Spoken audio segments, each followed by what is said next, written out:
dipilih oleh Rasulullah tempat untuk bersembunyi ketika beliau melakukan hijrah dari Mekah menuju Madinah.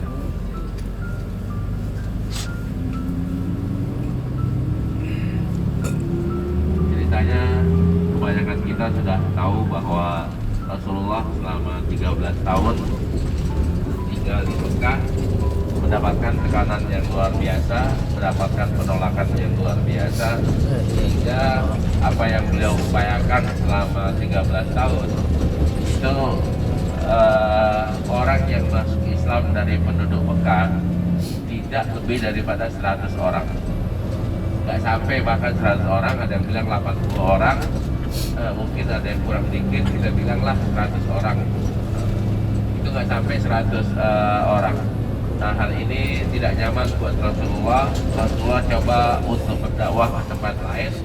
Beliau mengirimkan 2 kali misi hijrah ke Habasyah, ke Ethiopia 2 kali. Ada yang pertama 12 orang, yang kemudian ada beberapa puluh orang. Nah, ini pun dianggap tidak berhasil karena terlalu jauh.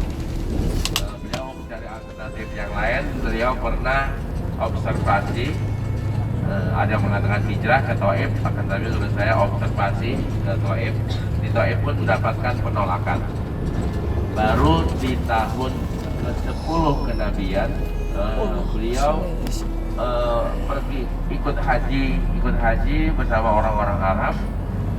Waktu di Mina, beliau ketemu sama utusan orang-orang Madinah, orang-orang Yathrib. Beliau berdakwah kepada mereka dan alhamdulillah mendapatkan respon.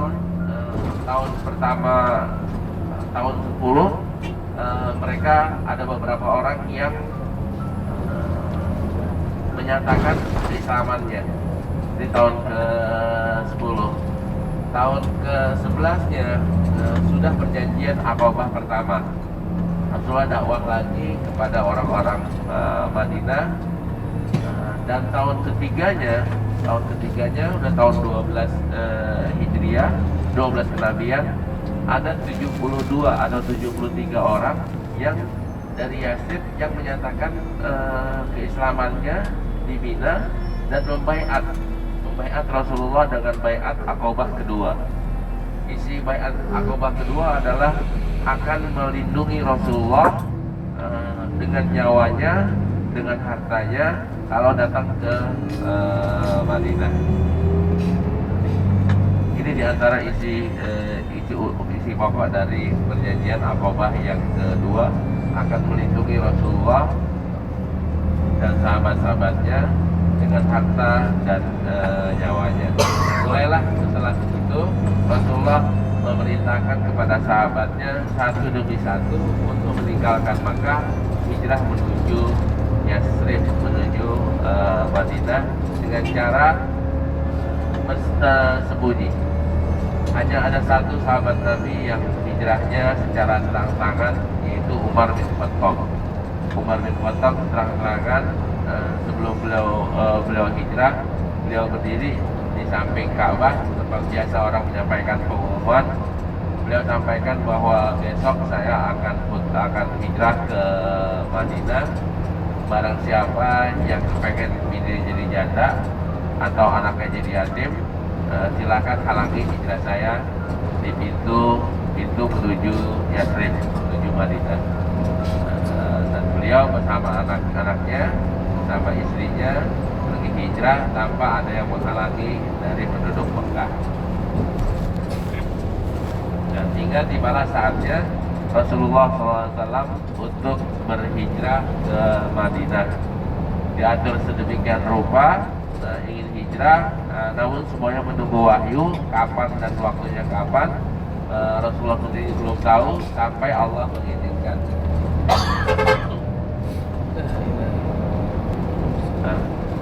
Keinginan Rasulullah untuk hijrah ke Madinah dalam waktu yang cepat sudah diketahui oleh orang Quraisy.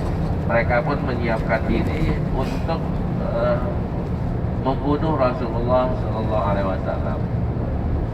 Agar pembunuhan ini tidak menjadi dendam, dendam yang berkelanjutan antara kabilah dengan kabilah, antara bani dengan bani. Karena itu diputuskan bahwa yang akan membunuh Rasulullah adalah anak-anak muda dari semua kabilah yang ada di Mekah. Walhasil tanggung jawabnya adalah tanggung jawab semua kabilah. Nanti Bani Hashim tidak bisa menuntut kabilah manapun atas dibunuhnya Rasulullah SAW. Dan rencana pun dibuat, para pemuda itu dengan pedangnya, dengan senjatanya siap untuk membunuh Rasulullah SAW dan sudah mengepung rumah Rasulullah. Bagaimana kita ketahui ceritanya. Nah, di waktu asar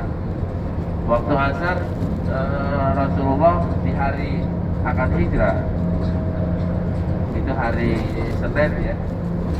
Rasulullah datang ke rumah Abu Bakar. Rasulullah nggak pernah datang ke rumah Abu Bakar di waktu asar, di waktu sore. Akan tapi pada hari itu beliau datang di waktu sore dan mengabarkan kepada Abu Bakar, tolong siap-siap, nanti malam kita akan hijrah. Kita akan hijrah, tolong siapkan ontak dan pemandu jalan tikus, serta persiapan perbekalan kita untuk pergi hijrah. Abu Bakar pun menyiapkan diri dalam waktu singkat, hanya hitungan jam. Beliau menyiapkan janji dengan satu onta sewaan. Kalau di sini ada mobil sewaan, dulu onta sewaan, sekaligus sopirnya, sekaligus pemandunya, yang akan memandu Rasulullah bersama Abu Bakar dengan janji akan ketemu di tempat tertentu pada hari tertentu. Orang ini tidak ikut naik ke Jabal Sur. Rasulullah SAW pergi meninggalkan rumah ketika malam hari. Orang-orang mengepung dan disangka Rasulullah SAW tidur di situ. Padahal beliau sudah keluar dan memesankan kepada Ali untuk tidur di tempatnya. Dan Rasulullah SAW mengambil pasir atas di malam hari itu, melemparkan pasir itu ke pemuda-pemuda yang sedang menunggu mengepung rumahnya, dan berkata, waja'ana min baini aydihim saddan wa aghshaynahum wa hum la yubsirun. Waja'ana min baini aydihim saddan wa min khalfihim saddan wa aghshaynahum wa hum la yubsirun. Doa ini suka dipakai oleh maling untuk menyiram rumah orang yang akan dikasroni. Jadi bapak-bapak kalau pulang nggak mau diketahui istrinya, Wajahna ini boleh isi istrinya tidur. Tidur. Belum. Banget. Jadi kita ketahuan bapak pulang. Pulangnya bareng.